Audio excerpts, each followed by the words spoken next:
the Fox 5 News Block. All right, we're following some developing stories. Paterson, New Jersey, dealing with a massive water main break. The very latest action being taken to make sure residents have access to water. And developing news out of New Jersey, a 125-year-old synagogue in Paterson destroyed in a fire. We spoke to the family who was inside. Good afternoon, I'm Bianca Peters. Welcome to the News Block. Those stories in a moment, but first, the weekend is here, so let's take a live look outside right now. How are things looking? Nick Gregory in for a first look at the forecast. Hey, Nick. Hi there, Bianca, and our forecast is looking great. What a nice day so far. The haze has disappeared. Got a nice blue sky, comfortable temperatures, low humidity. What a gift for early in August. We're at 80 in Midtown, 80 degrees also to White Plains and Bridgeport. And we have lower 80s, Hudson Valley into North Jersey. A little bit cooler at the shore with the winds coming in out of the east here, so we have temperatures in the 70s at Belmar moving to eastern Long Island. But again, this easterly wind will kind of be persistent tonight, becoming more northeasterly overnight on into tomorrow.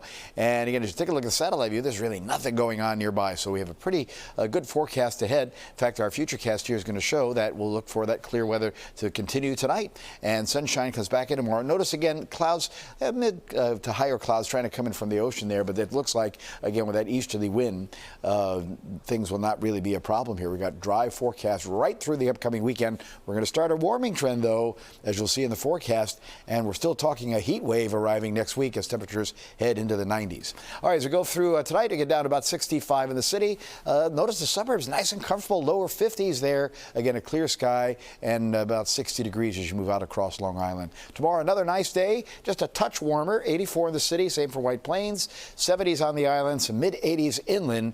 And again, temperatures will start ramping up after that into the early part of next week. Bianca? All right, then, Nick, thanks so much. Well, some developing news out of Paterson, New Jersey. That's where a boil water advisory is in effect following a massive water main break. Let's get right out to Paterson, where Antoine Lewis is live with the very latest on all of this. Antoine.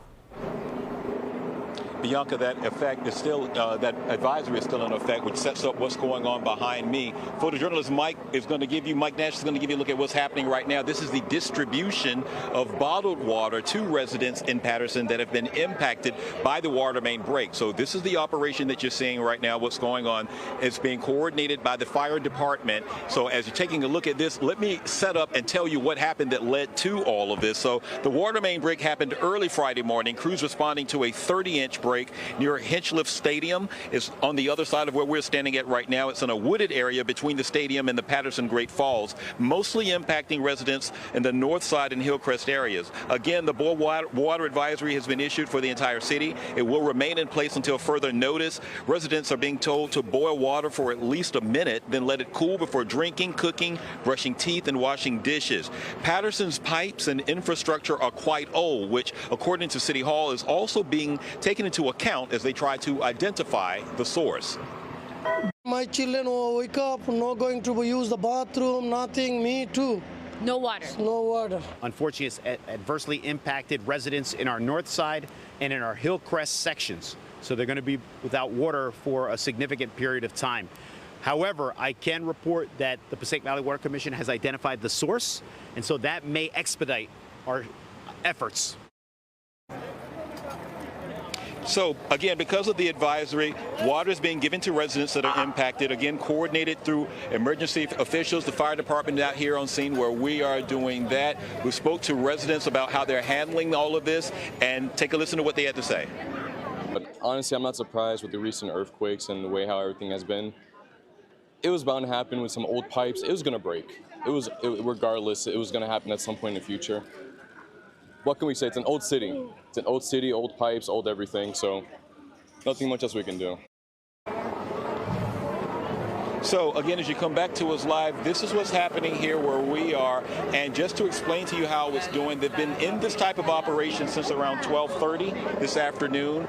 It was at one point 2 cases, if you will, that were being given out. But because they're trying to now make sure that they have enough for everybody, they are limiting it to, at least right now, for at least 1, possibly 2 to each household that's been impacted. And you have to show that you are a resident of Paterson in order to get one of the waters that are being given out. If you're wondering about the game that was supposed to be happening The Jersey Jackals were supposed to be playing tonight. City officials telling us that that game is likely going to be canceled, and I believe it was supposed to get underway at 6:30. Once again, the water advisory, boil water advisory is in effect here. So if you're just tuning in and just seeing this newscast now, this news block, then definitely boil the water first, or should you need it, come here to the Hinchliffe Stadium on the, I want to say this is the north side of it where we are, where this is happening. But this is the very latest from Paterson B. We're going to send things now back inside to you.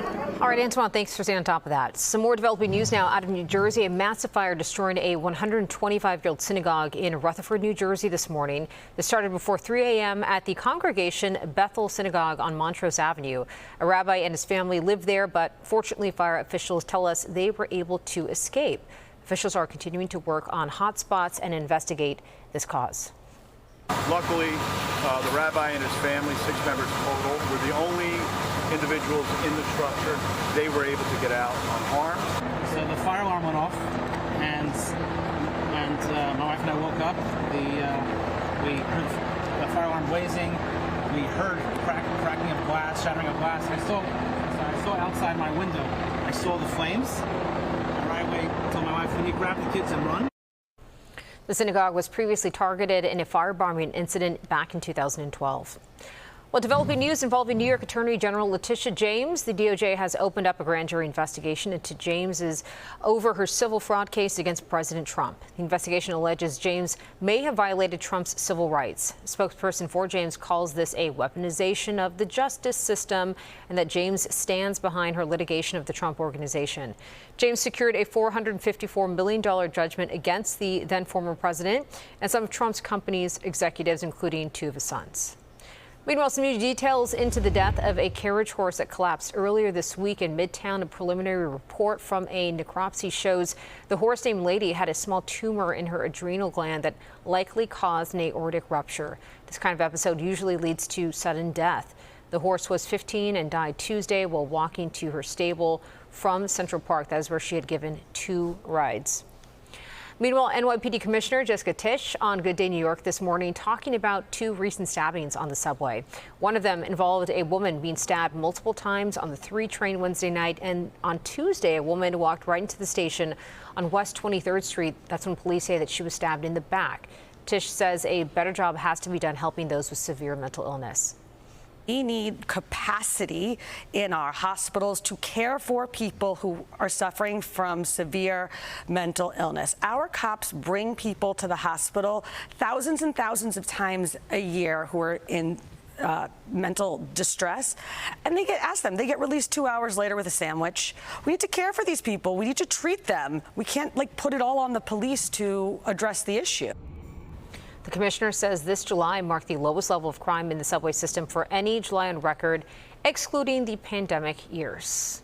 All right, a meeting between President Trump and Russian President Vladimir Putin about the war in Ukraine could be just days away.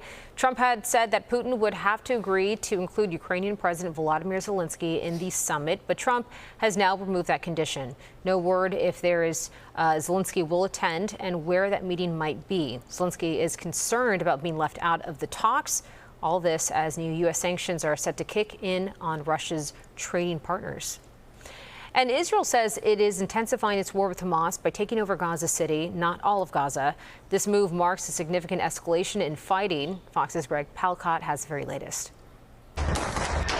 As the fighting in Gaza grinds on, the Israeli cabinet announced early Friday it's approved a plan to reoccupy Gaza City, defying Prime Minister Benjamin Netanyahu, who told Fox News he wants the IDF to take over the entire Gaza Strip and then hand over administration to an Arab country. Now, the new offensive will move forward on a smaller scale, but it will still likely take weeks to implement. The objective there appears to be to separate the civilians from the Hamas militants. Of course, this has attracted a huge level of condemnation and criticism. Much of that criticism is coming from world leaders who say the new plan still marks a significant escalation in the war. Just hours after the announcement, Germany said it will cut off military exports to Israel. And the UN says it will respond, quote, appropriately to any major military moves. We've already made clear our concerns that any expansion of the conflict will be catastrophic. President Trump wouldn't answer when asked if he'd given Netanyahu the green light to occupy Gaza. But for now, the administration is standing behind Israel, despite the president's push for a ceasefire. Seeing the hostages released and remains making sure that Hamas cannot continue to exist, because there can be no long-term prosperity with Hamas. Meanwhile, anxious civilians in Gaza City say after 2 years of war, there's simply nothing left to occupy. At this point, there's no difference anymore whether he occupies it or not. In a statement issued Friday, Hamas vowed to keep fighting the Israelis, claiming they will never surrender. In London, Greg Palcott, Fox News. The Boris Head plant involved in a listeria contamination last year is set to reopen. Last September, the USDA suspended operations of that plant, which is located in Virginia. USDA officials this week said that they lifted closure last month, but recent inspections at Boris Head sites in 3 states documented similar issues at the Virginia plant that killed 10 people and made dozens sick. Boris Head says it is taking action to prevent future contamination of its deli products. Meanwhile, it is National Pickleball Day, and you can believe the sport is celebrating 60 years. What better way to enjoy pickleball than to play it at Grand Central Terminal? The Major League Pickleball Finals are taking place there this month and today through Sunday. You can also reserve a court to get a game in. The courts are in Vanderbilt Hall, and it is part of the program Fitness at Grand Central. All right, plenty of pride, food, and dancing on display this weekend. Sunday marks the 43rd annual National Dominican Day Parade. This year's event is being dedicated to the victims of the deadly roof collapse at the Jet Set nightclub in Santo Domingo. The Grand Marshal will be former Major League Baseball star Nelson Cruz. That parade is on 6th Avenue and kicks off at 11 a.m. in Sunday morning. All right, let's bring in meteorologist Nick Gregory for a look at the forecast and for the weather for the parade this weekend. Yeah, it looks good. We got great weather right through the weekend, Bianca. Nice stretch of weather. It'll take us actually into next week as well. You see, right now we're in good shape. No clouds nearby. Wide view is going to show really just these showers and storms trying to make it down from southern Canada are not going to have much hope in getting here. So our forecast is going to stay pretty quiet. In fact, again, as we zoom into our area here, we got clear skies coming up for tonight. Again, our futurecast shows that going on into tomorrow as well, with more sunshine coming our way.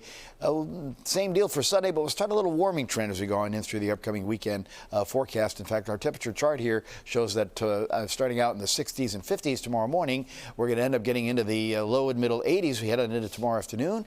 Same deal as we start on Sunday morning, temperatures holding in the 60s in most areas. And then we're going to jump to the mid and upper 80s as we head on into Sunday, even a couple of 90-degree temps in New Jersey. 65 tonight in town with a clear sky, 50s in the burbs, 84 tomorrow. Again, 70s at the coast. 7-day shows a warming trend, 88 on Sunday. Monday we jump to 91, and there's our heat wave.